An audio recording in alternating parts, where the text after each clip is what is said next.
was the Word, and the Word was with God, and the Word was God, and that Word came out of Africa. Good morning. My name is Albert Fields. I'll be the Master of Ceremonies this morning. And that opening line is from a speech I did 25 years ago at a Black History program in Missouri. One of the high schools there asked me to come in, and they had predominantly a white school, but the black kids wanted to have somebody come in and talk about black history. And I started out talking about the way that the Africans understood, and they led the world at one time in medicine, math, and science, politics, and law. And culture, it came out of Africa. Even the Greeks write that they used to go to Ethiopia to worship at the foot of the gods. You have people like Pythagoras, who had spent 22 years in Africa learning how to come up with his Pythagorean theory. You had people like Plato. He studied 12 years in Africa. The Greek writers knew that, and they were not shy about letting people know what they did. Africans all over the world made a difference. In 711, they stepped on the southern borders of Spain and began to bring Europe out of the Dark Ages. And contrary to popular belief, no outsiders ever built the famous pyramids of Egypt. Now, at that time I said, well, I know you probably thought Charleston Heston and some of his cousins did that. And then I was referring to a movie that used to run, a blockbuster by Cecil B. DeMille called The Ten Commandments. But I wanted to make sure they understood that it was African technology that built those pyramids. Now, in America, they still ask, well, what else? Africans were traveling around the world across the Ethiopian Ocean. Well, you call that ocean now the Atlantic Ocean, but up until about the 1800s, that was known as the Ethiopian Ocean. We have been the first to invent. We have been the first to work through. In fact, the way you would have to look at it is, the deeper you dig into your history, the blacker it gets. And the problem that we have faced, and this is what I'm saying to these people, and as we went through the process, the black kids were jumping up. They were clapping hands. They were cheering all over the place. And when I got through with that speech and came off the stage, the kids followed me all around across the gym, because there's about 1,000 people in the room, but the black kids were still outnumbered. But they followed me all around the room, and it reminded me of when I was a kid, and we would hear the ding-ding of the ice cream truck coming through our neighborhood, and we would run behind them. And that's the way those kids were following me. While on the other side of the aisle, the white kids were asking their teachers, we never heard this history before. Where'd that come from? What's wrong? And the teacher's response were a very simple response. Oh, he made that up. Now, at the time I heard it, I thought, are they talking about my mama? And the reason I said that was, at the time, my mother was the director of the Chattanooga African American History Museum. And she had a room about the size of this room here full of African books that I had been reading, and that's where I was getting my information from. So once I heard that, it even got worse. All of the history teachers at that school got together to write a protest letter to the newspaper and all over the school saying that the speech I did was made up, and they wanted it retracted. And I understood, and I even said to them somewhere during the speech, I said, you need to learn this history. And then I said, but I understand if you can't teach what you don't know. And so you got to work very hard. So I thought, well, they might have been a little upset about that. And then I did one more thing. I said, tell you what, I will bring you the books that I used to make that speech. I will bring you all of the articles I got from the newspapers to validate this information so that you have the source information. Let's meet and talk about it. And of course, you know what the teacher said, right? No, no, no, no, no, no. We don't want to meet with you. We don't want to see your books. We don't know anything about you. And they did one more thing that's important for you to know. And I'm going to tie it into 2022 in just a second. Next year, they said no more Black history, because Black History Month was causing racial tension in the school. It was causing racial problems. Now, the black kids are saying to their teachers every day, give me more, give me more, give me more. The white teachers, the white parents said, no, we don't want to know any more about this black history. And where are we now? Let's fast forward 25 years to 2022. What do we have now? We have teachers being threatened with firing if you teach black history. You have one principal in Houston who's fighting for his job because they've already fired him. Some of them are even trying to put him in jail. In one state, they have a deal where if you don't pull certain books off the shelf, they're going to charge the school $10,000 a day. That's how serious they are. And what about Georgia? Georgia right now has bills before the legislature that will maybe even preclude us from having a Black History Month program, even in a place like this. So the reason I tell you that story, 25 years later, we're still fighting this same battle. And not only that, there's information for all of us to know that will make us all understand why black history is really world history. But you'll never know it if you can't hear it. In fact, I put a note on my Facebook page yesterday that talked about how Africans had already been coming to America long before Christopher Columbus did.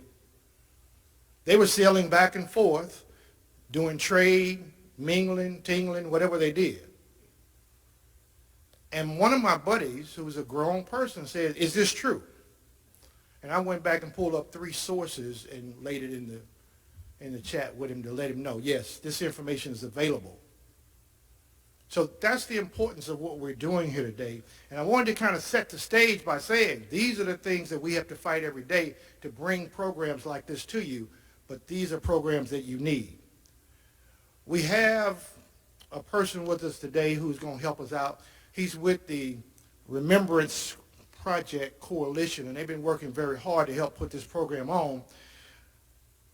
Tom has been out front. I mean, I'm almost wanting to call him John Brown of the new age, because he's out here fighting just as hard as we are to make sure people know about this type of history. By the way, John Brown is the guy from a long time ago who got caught. Well, go look it up and Google it. You'll understand who he is. I'm not going to go through all that. So part of what I wanted to do was set the stage for what we're going to do today, and I'm going to let you know. You're going to learn something new today that you did not know. And if I'm wrong, I'll give you your money back. That's what you need to know. So without further ado, we're going to start off with our purpose and our welcome. We're going to introduce Tom Woodward. I'm Tom Woodward, a resident of DeKalb County for over 33 years. Along with a friend of mine, I was inspired to join NAACP DeKalb, specifically its Remembrance Project Coalition, following our 4-day self-guided Alabama Civil Rights Tour in June of 2018. Our tour began in Montgomery, where we visited the Equal Justice Initiative's new Peace and Justice Memorial and its Legacy Museum. It was there that we learned that EJI's next step to bring home to counties where lynchings had occurred duplicates of their memorial monuments. Although that step remains for our coalition to complete here, we have worked with EJI over the past 3 years to erect 3 historical markers to remember the victims of lynchings in DeKalb County. EJI's work has 3 components: criminal justice reform, racial justice, and public education. So, as an additional legacy for our county, beyond the historical markers and monuments, our coalition has decided to further support public education by promoting novel and creative ways to expand the knowledge and understanding of African American history for DeKalb students, educators, and to prepare our next generation of leaders. Knowing our history allows us to learn from it and change the future to achieve better outcomes for all our citizens. Truth and reconciliation, in that order, as taught by the late Bishop Desmond Tutu, who lived in DeKalb County during his residency at Emory University between 1998 and 2000. Disparities persist today among Americans of different ancestry, race, and cultural heritage in almost every facet of our society: economic, social, political, educational, health, environmental, and criminal justice outcomes are quite different when measured this way. This is no accident. Most of these disparities can be traced back to deliberate systems of inequality created by our European ancestors during colonial times. They were later enshrined in our Constitution, codified by hundreds of laws, and interpreted by our courts to reinforce the original enslavement and forced labor of African Americans. To this day, African Americans, indigenous Americans, and other non-white Americans have felt the sting of these inequities. After reviewing options, our coalition compiled an extensive reference list of books and films that address different aspects of African American history. This list is posted on our NAACP DeKalb website's new history page. Please check it out. The list includes the 1619 Project, A New Origin Story, a book about a ship that arrived in August of 1619 in the British colony of Virginia, bearing a cargo of 20 to 30 enslaved people from Africa. Their arrival led to the barbaric and unprecedented system of American chattel slavery that would last for 250 years. This is sometimes referred to as our country's original sin. With almost 200 educators contributing and supported by the Pulitzer Center, teaching the 1619 Project is now possible.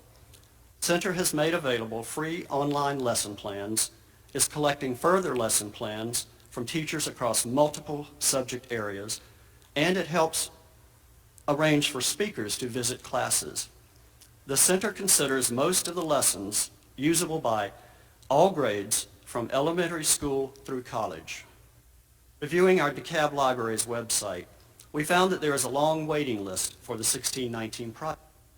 There are not enough copies for our 23 library branches, nor for its companion, the 1619 Project Born on the Water, an illustrated children's book. DeKalb Library maintains a close partnership with our DeKalb school system.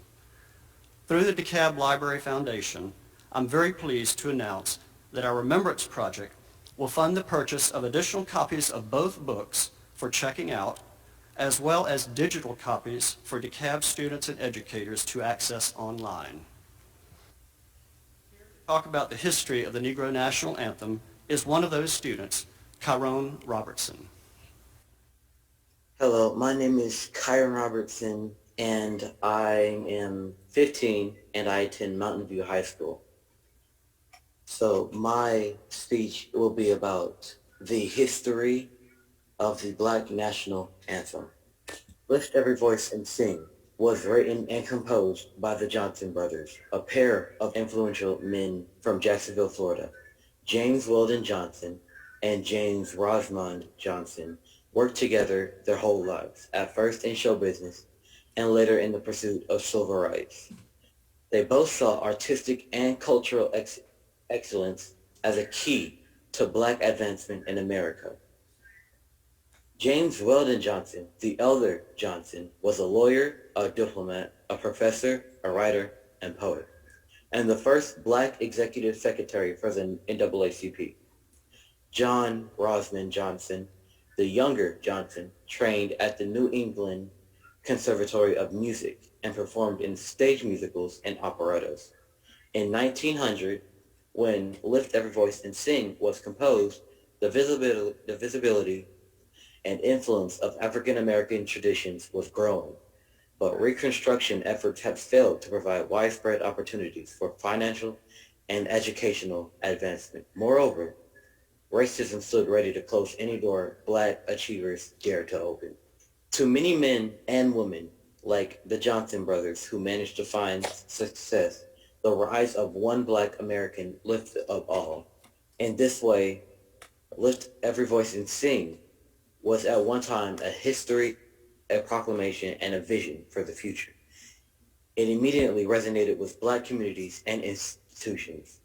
At the time of the 20th century, Johnson's lyrics captured the solemn, yet hopeful, appeal for the liberty of Black Americans. This song was later adopted by the NAACP and prominently used as a rallying cry during the civil rights movement of the 1950s, and 1960s. The NAACP proclaimed Lift Every Voice and Sing as the Negro National Anthem. A full 12 years before, the Star-Spangled Banner was adopted as the national anthem under President Herbert Hoover. For more than a century, Lift Every Voice and Sing had held a powerful place in American history. The hymn is known as the Black National Anthem, but it's more than that. It's a history lesson, a rallying cry, a pledge of unity, and as people gather to fight for equality and justice, it is ever-present refrain. Please stand as we all sing a Black National Anthem.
the NAACP DeKalb Youth Council President.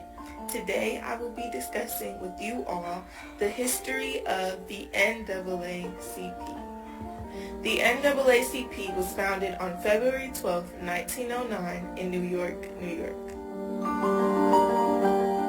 The NAACP is a civil rights organization in the United States, formed in 1909 as an interracial endeavor to advance justice for African Americans. The NAACP works to ensure that African Americans receive the political, educational, social, and economic equality of rights of all persons and to eliminate race-based discrimination. The NAACP formed a special committee in 1916 in order to push for an anti-lynching legislation and to enlighten the public about lynching. They aimed to eradicate the horrific lynching practices which occurred to repress African Americans. The movement reached its height between the 1890s and 1930s. The NAACP took part in numerous anti-lynching demonstrations and wore black in honor of all of those who were being killed. They raised funds to continue the fight as they held demonstrations within 78 different cities around the country. The Anti-Lynching Crusaders, an organization under the guidance of the NAACP, was founded in 1922. They focused specifically on raising money to pass the Dyer Bill, an anti-lynching bill, and stop the killings of innocent people. Thurgood Marshall was a civil rights attorney who utilized the courts to combat Jim Crow and segregation in the United States. He served as a staff at the NAACP and was later named Chief of NAACP Legal Defense and Educational Fund in 1940, which was established in order to fight segregation through the legal system. Marshall was a towering figure who served as the first black United States Supreme Court Justice. The NAACP was one of the earliest organizations for the civil rights movement. They focused on the critical civil rights issues of that day, including anti-lynching laws, segregation in public schools, and eventually contributed to the March on Washington, Civil Rights Act, and Voting Rights Act. Today, the NAACP works to disrupt inequality, dismantle racism, and accelerate change in key areas including criminal justice, healthcare, education, climate, and the economy. Memberships for NAACP, NAACP, DeKalb is based upon the lifeblood of what we do. We need members to keep this process going. And for you to learn more about how you can come and become involved, I'm going to introduce you now to Thele Moore, our membership chair. Well, good morning. Welcome to our Black History program today. And I have an opportunity for you. Join the NAACP DeKalb as we journey to stand up for justice, equality, and racial disparity. Now in our branch we have what we call the 3 E's. We educate you, we equip you, and we empower you. We educate you through our monthly membership meetings. If you want to be in the know, you want to be on those calls. We equip you through our committees. And then we empower you through our activities. This is one of those activities. Now you can be an advocate for youth through our education, our AXO, or our youth committee. You can be an advocate for health through our health and through our health and wellness committee. And then you can be an advocate for public policy through political action, justice, housing, economic development, and we have a host of other committees that you can join. Now, I look forward to seeing all of you on our journey to equality. Go to NAACPDeKalb.org. That's NAACPDeKalb.org to join us. Our annual membership is only $30. But forget that. Go on and be a lifetime member. Go to NAACPDeKalb.org. Thank you. Thank you, Thele. Here's a little factoid for you, going back to that speech I did 25 years ago. I mentioned that if you go to Washington, D.C., and you see the Washington Monument shimmering in that big water pole in front of it, I said if you want to see the real one, go to Africa, because that's where they copied that statue from. When you look at the way that Washington, D.C. is laid out, based upon the same kind of structure and meridian as an African city over in Egypt. So one of the statues there that sits prominent is Lincoln. He's known as the Great Emancipator. And so the question is, was he really the Great Emancipator, or was he just an imitator? By the way, his statue also you can find in Africa. Our influences is all over the place. But anyway, we asked one of the students to tell us, was President Lincoln the Great Emancipator? And so I'm going to let Christian Hill answer that question for you. My name is Christian Hill, and I attend Champion Theme Middle School in the 6th grade. I am the NAACP Youth Council Treasurer. Did you know President Abraham Lincoln, known as the quote-unquote Great Emancipator, true intentions were not to free slaves? President Abraham Lincoln once stated, and I will quote, "I will say then that I am not, nor ever have been in favor of bringing about any way the social and political equality of the white and black races. That I am not, nor ever have been in favor of making voter or jurors of Negroes, nor of qualifying them to hold office, nor to intermarry with white people. And I will say in addition to this, that there is a physical difference between the white and black races, which I believe will forever forbid the two races living together in terms of social and political equality. And inasmuch as they can also live while they do remain together, there must be in the position of superior and inferior, and as much as any other man am in favor of having the superior position assigned to the white race." Early 1849, President Abraham Lincoln tried to bring about change that he feared was inevitable, and that was the need for black people in America, especially around the Civil War. So, on New Year's Day in 1863, President Abraham Lincoln issued the Emancipation Proclamation to impact blacks who were slaves, not under Union control, to be declared quote-unquote free. He needed those slaves to support the victory under the Confederates of the Civil War, because the Constitution could validate emancipation only as one of the Civil War powers. Freeing slaves could only be justified as a means of winning the war and suppressing the Southern Rebellion. As a result, until the very end of the war, Lincoln claimed that there was a purpose of the war, the restoration of the Union. How does the Emancipation Proclamation impact us today? Well, it's pretty obvious. Just as in today, some decisions are made for our people out of one's own desires and possibly with selfish. God is still in control and will always find a way to change the trajectory if we, the black people, the NAACP, the Black Lives Matter members, stand up for what is right for all and not just for our own intentions. In addition, us black people have the opportunity now to vote, so now it is deemed wise for us to choose and or become America's leaders. Now, let us black people become the leaders. I am Christian Hill, and I'm here to tell you so. Go tell that.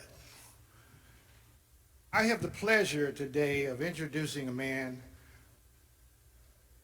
What I'm so excited about is this. We often get scholars who will come and tell us about what they've investigated, but rarely have I had the opportunity to be around not only a scholar who did the investigation, but also the scholar who actually did the work that got into the history books.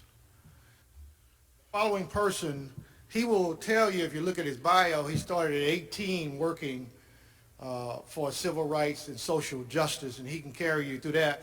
But I'm of the impression it must have been like 75 BC when he started. That was before conception. That's what the BC said. Because he comes from a long line of fighters. His granddad was down in Mississippi. I'm going to tell this one story, and then I'll get on with your real introduction. But down in Mississippi, he had a granddaddy that on both sides of the track, in the middle of Jim Crow, in the middle of all that turmoil down there in Jim Crow, James Brown had a song that said, everybody knew Papa don't take no mess. Sometimes if he decided to go out and correct or fight against the justice, they had to hold him down. That's the kind of line that Dr. Umoja comes from today, and that's why I'm so happy that he's here. He started out, like I said, as 18. He got the message legally, I guess, at 18. Worked with political prisoners. Was on the team that helped free Geronimo Pratt.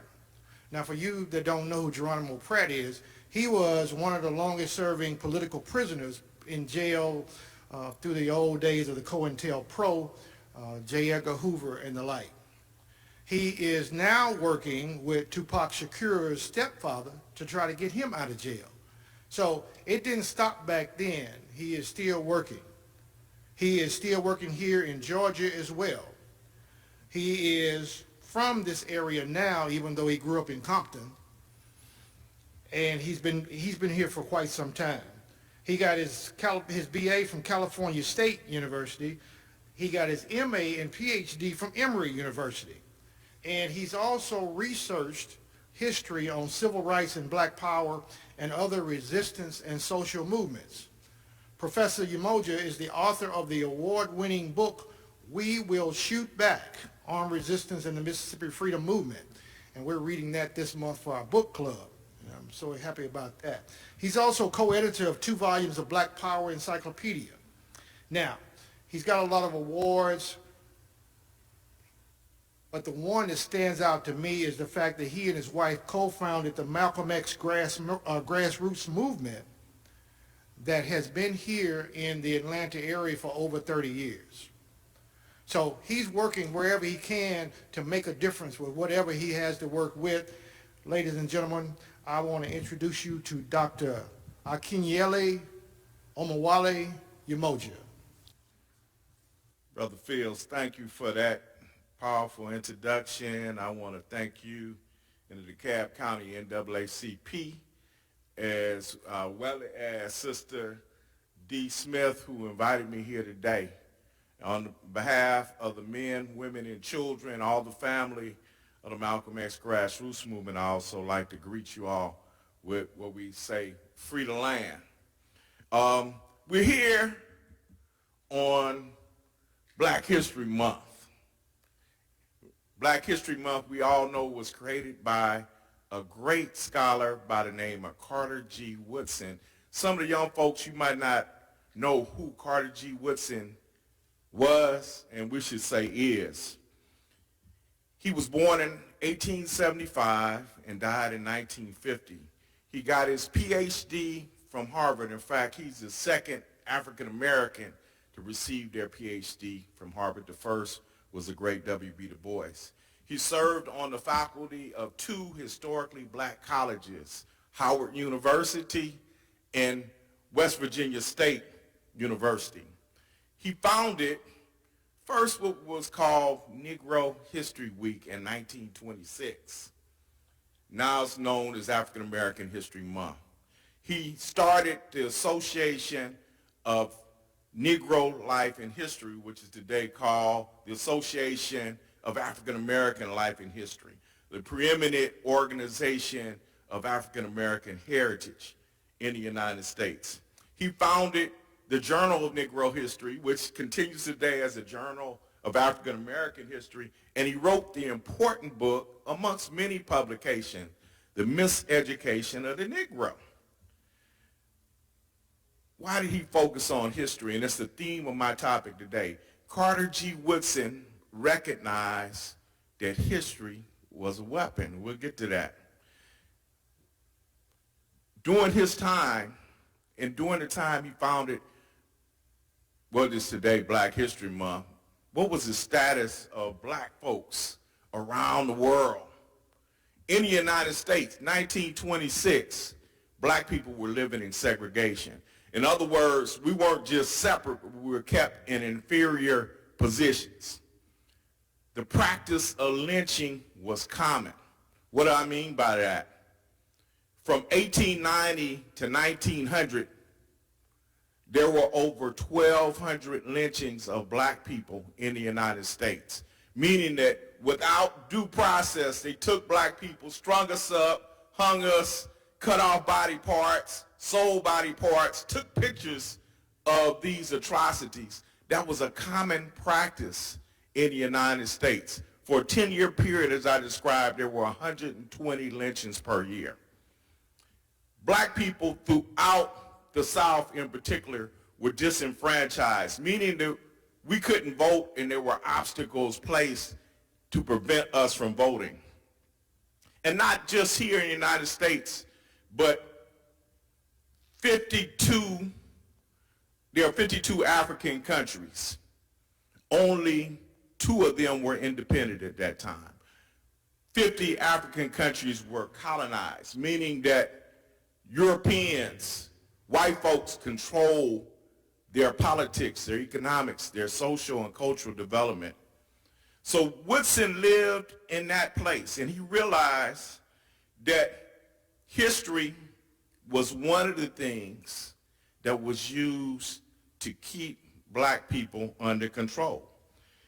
He knew that at that time, scholars and educators created arguments that reinforced that black people should be kept in an inferior position.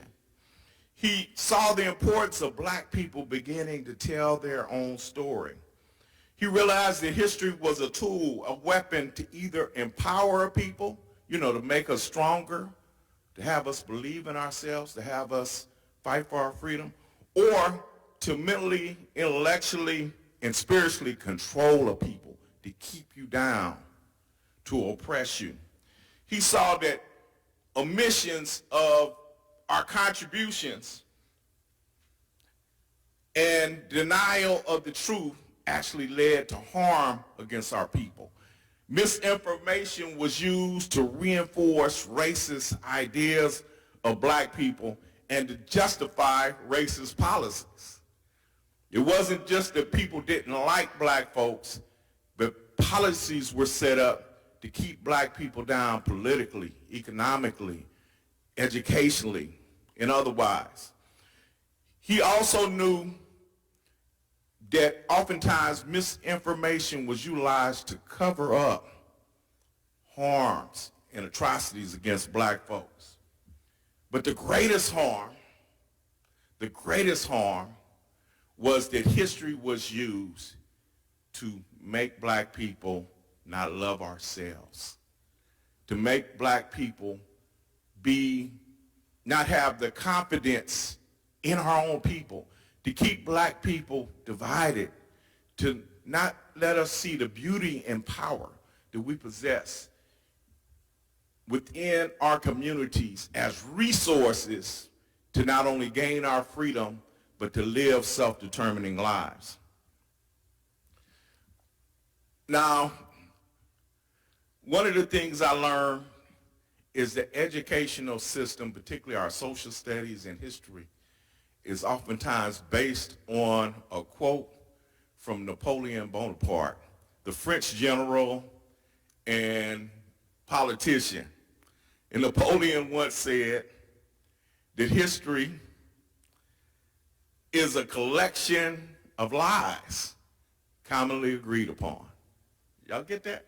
History is a collection of lies commonly agreed upon. In other words, Napoleon realized that history is oftentimes used as propaganda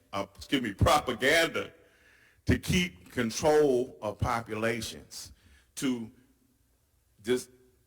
disorient folks, and to get people to support a particular political agenda.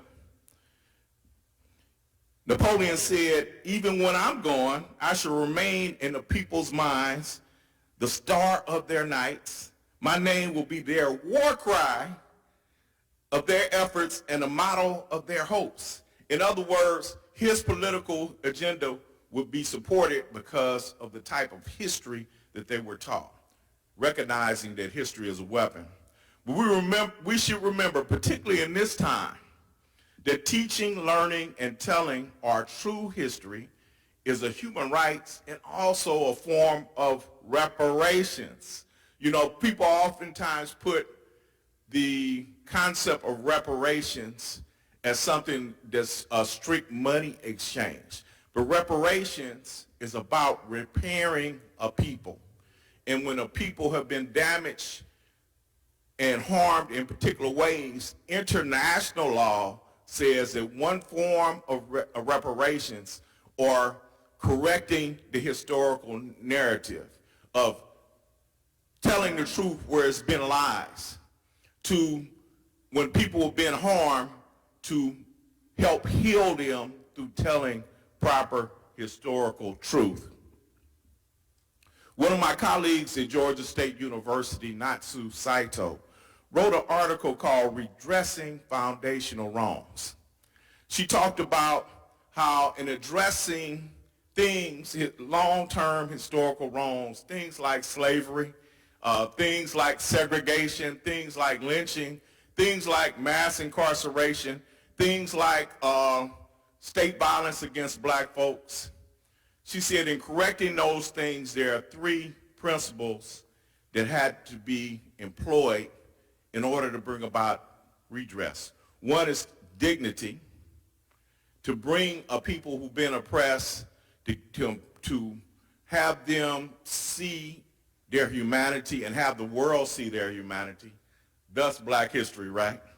To empower them, to give them the tools to help bring about self-reliance amongst that people, to help them to be self-determining, to give them control of their own political, social, and economic affairs. And finally, truth, where there's been distortions, to bring about the truth, to give us true narratives, to expose harm, to expose violations.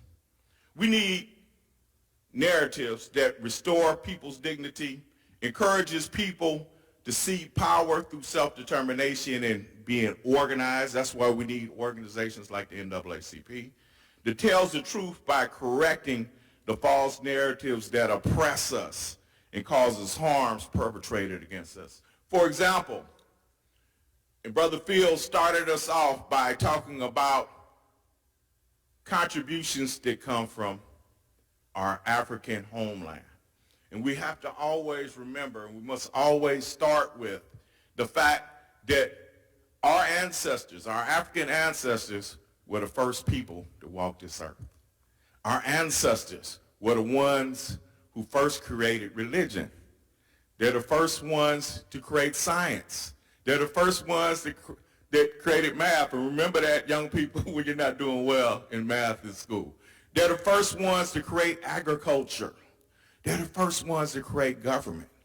They're the first ones to create what historians call civilization. So we have to remember that Africa, even though it's been colonized, and even though there's poverty there and need for development today in Africa, that Africa has a rich history. And if it had a rich history, it can have a great free future. We must also know, we're oftentimes told, and we mentioned the 1619 project, which is a valuable project, but the origin of black folks coming from Africa as captives in North America didn't start in 1619. It started in 1526.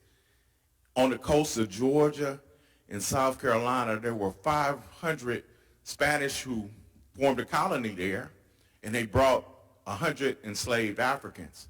Those enslaved Africans aligned themselves with the indigenous population, the so-called Indians, and they resisted. No more Spanish in Georgia and South Carolina. They ran them off. That was our first experience in this country. That was an experience where we resisted, where oftentimes our children, our people believe that our people never fought back. But our history starts here in resistance. We learned earlier today from Brother Christian Hill, and he dealt with the question of, was Abraham Lincoln the great emancipator? And we're oftentimes taught that as if we were just freed by Abraham Lincoln. But one of the things, if we take a proper assessment of our own history, we learn that during the Civil War, over 186,000 black people fought in the Union Army. We recognize that another 200,000 black people served as spies, served as nurses, served as cooks, and other support activity. We're reminded of the great Harriet Tubman, who led a raid on the Combahee River, led black troops to free over 1,000 black people from the plantations. We should note that our ancestors played a significant role in dismantling the Confederacy, in destroying chattel slavery, and freeing themselves. In fact, the great scholar W.B. Du Bois says that over 300,000 of our ancestors during that war escaped the plantations, which disrupted the Confederate economy. He calls it the Great General Strike. These are efforts of black people on their own behalf to secure their freedom. It's not that somebody just signed a paper in Washington, D.C., but the activity, the struggle, the resistance, the organization of black people is what significantly destroyed the Confederacy, defeated the Confederacy, and destroyed chattel slavery. In fact, Lincoln would say himself, the most critical element was the recruitment of black folks in the military during the Civil War that helped win the war. Finally, let us remember in this particular time, when we have people making arguments that we shouldn't have black history. We have people arguing that there's something called critical race theory that shouldn't be taught in our schools to our children. These are the same people who are also trying to deny us today our right to vote. These are the same people who stormed the Capitol in 2021 to prevent democracy in the United States. We have to recognize who these folks are. We have to recognize what's at stake. We must correct the narratives. We must teach, learn, and tell our history. We must tell the truth. And as old folks used to say, shame the devil. Thank you again, Free the Land. Continue to fight for black history. Continue to fight for truth to be told.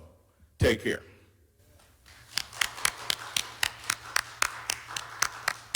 Thank you so much, Dr. Umoja. I am Dee Smith, and I want to thank Dr. Umoja for educating us. He is an educator. I'm going to talk in a minute about attempts to censor our history. That is a big problem. But first, I want to say a very heartfelt thank you to Reverend Dial and the people of Rainbow Park Baptist Church. I also want to say happy birthday, President Lincoln. Happy birthday, NAACP. Today is the birthday of both. And we are so happy to be here. As Dr. Umoja said, our right to vote, our history. There are people who are working very hard at this very moment so that you and I will not know our history. Now, over 35 states have passed laws banning teaching of the critical race theory, CRT. Now, what is CRT? Because that's a term you're going to hear a lot in the future. It is a way to talk openly about how America's history of slavery and racism has had an impact on our society and our institutions today. Racism is at the very core of many American laws and institutions. So we have got to be watchful as to what is going on. Conservatives want to censor any and all discussions of systemic racism. Their claim, and yeah, I said conservatives, because the NAACP is not political. I can't say the Republican Party, so I won't say that. Conservatives claim that CRT teaches that every white person is a racist and that it makes white children feel ashamed. Well, this ignores the contribution of a lot of white people, especially the abolitionists and the founder, and many of the founders of the NAACP were white. And Tom, I guess it talks about you. Okay? But all whites are not racist. Georgia currently has about 4 bills pending in the House and the Senate that will censor anything related, teaching anything related to racism, equality, or gender in elementary, high schools, and college. Keep your eye on these bills: Senate Bill 375 and 377, House Bill 888. Write your Georgia legislators. Call them. Let them know that this is very serious. Now, some educators in some states fired, fined, and have received death threats. These folks aren't playing. Should not be playing either. We need to get out there and protect our history. And we are very fortunate here in DeKalb County to have board members who are aware and knowledgeable educators and knowledgeable students. Thank God. Last week, the AJC reported on an elementary and high school student movement. Students want to talk about race. The only folks who don't want them to talk about race are those conservatives. We must know our history. Let me rephrase that. We must know our true history. And the way to do that is to read. You got to take the effort to get out there and read what's going on. We can't rely on other people to teach our children. That is our responsibility. Every black institution, including the Divine Nine. Y'all hear me out there? Okay? It is our responsibility. If we don't teach our children, who will? If we don't teach our children, then we open the door for others to give them misinformation. Now, our past explains our present. Some of the things that are going on right now are because of things that happened in our past. Teaching CRT is not the problem. African American history is not the problem. The problem is racism. Pay attention to what's going on around you. Join the NAACP. Thank you, Dee.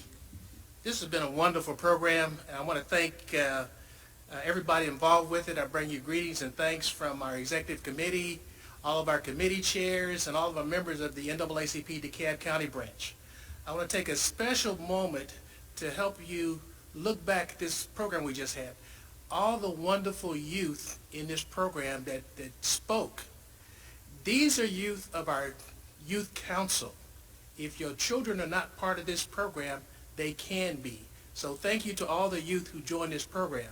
I want to thank our Remembrance Project for staying steady and working and keeping this program going to educate and bring forth the truth. And I definitely want to thank our speaker, Dr. Umoja, for bringing a powerful word and arming us with the history to fight back, or as his title says, to shoot back. And as I was thinking about why is Black history important? I've heard a lot of things, but Ms. Dee said it right there at the end. This is about truth. It's about truth. This program, Black History, is important because it allows us to look back and appreciate where we came from, and also it helps us to appreciate our contribution to American history, global history, and world history. So we take this opportunity today to arm ourselves in the fight. And what do we do with this armory that we have? We take this and we work now to ensure a brighter future for the next generation. Somebody fought for us. Our job now is to arm ourselves with history and fight for the next generation. Ms. Dee and our membership chair talked about joining the NAACP. Well, once you are armed with your history, a way to fight, you join the ranks of one of our committees. You join the ranks of our Political Action Committee, our Legal Redress Committee. So we have a formation, a division, or a unit in this army for freedom for you to fight. So bring your special skills, your passions, because those are the skills that God gave you to help his people. So whatever that gift you have that he gave you to serve his people, we have a place for you to use that gift. So with that being said, I want to thank everyone for joining us, and Dr. Umoja, Dee, and everybody, thank you for bringing this program forth. And I'm energized, and I feel like I'm armed with the tools and the history, and most importantly, the truth to take this fight to the people now. So thank you. Let the church say amen. You know, Dee, how long I've been waiting to say that? Now I have my chance. But in doing that, the reason I'm able to talk like that here is because I have to say to the Dr. Reverend Stephen Dow, he makes us feel at home when we come in his place. This feels like home to me. I feel like I can be me here. And I want to thank him for opening the doors up for NAACP DeKalb. He doesn't even bat an eye. He said, what time, what place, what you want to do. Okay? He opens it up to the community the same way. This is home. And therefore I feel that good, and that's why I'm able to say, amen. If you're African, Amen Ra. Okay, look it up. Carrying on with this, I got a couple of announcements before we get out of here. We have a tree promotion coming up. Right now, there is ecological problems all over the world. They're talking about holes in the ozone. The layers are getting, it's getting hotter. The glaciers are melting. We don't know what's going to happen. So we're trying to help the ecological system by having a tree planting ceremony across the city. We have 2 dates. One is February 19th, which is going to be, you can look at the website, it will give you details. And the other one is going to be on March 5th. Please go to our website, naacpdekalb.org. We have all that information. If you're into golf and tennis, there's a big golf and tennis tournament coming up May 5th. That's also on the website. It's a big fundraiser for us. We are having an economic summit. Economic summit coming February during Black History Month. I think it's the 21st. That also is on our website. You can get more details about it. But the big one I want to talk about is a book list that we have on our website. You got to go out there and see this book list. It's a compilation of several people coming together, sharing resources with you. And why is that important? Let me bust a myth for you. And I know everybody can complete what I'm about to say, but there's an old saying that if you don't want a black person to know about it, where do you put it? In a book. Okay? Let me finish that, because they didn't tell you the rest of that story. They stopped right there and made it seem like we're the ones that didn't want to read. Just the opposite. They put laws in place so that if you got caught reading, they could start at beating you, whipping you, hanging you, killing you, and then, not to get too graphic, your head might wind on a poster outside to let everybody know that this is a black person that they caught reading. And contrary to popular belief, while they were turning Africans into Negroes, while they were bringing them over here, making them quote-unquote slaves, They were stealing them from universities in Africa. Go look up the University of Timbuktu, Sankore in Timbuktu. You got lawyers, you had professors, you had priests, you had scientists, you had legislators. While Europe was passing out the misinformation that they were saving us from ourselves. And in many cases, we came over here and saved them. That's why you see so many things invented over here in America. If you look too close, you'll find out that the Africans invented it, but because they wouldn't let Africans take credit, the guy who enslaved them got a chance to take credit and make all the money off of it. You got to go read our book list. Some of that is in that book list. You'll find out. There's a reason why I don't tell you about your history. Because if you knew, as for an example, if you knew that I had stolen $1 million from you, and I had passed it along for 3 generations, and now I'm worth $4 billion, and you found out that that was your money, what would you do? Right. That's the same way with knowledge. That's why they don't want you to know, because once you know, they can't take it away. So it's up to us as adults, everybody up here, it's up to us to begin to tell our students of their abilities and greatness. Tell them why they need to go back and find out. Make them understand why. And once they do, you'll have them standing, cheering, following behind you, asking for more and more information. We have enjoyed this event here today. Dr. Umoja, thank you again. I say it one more time, let the church say amen. And with that, we're going to close this event.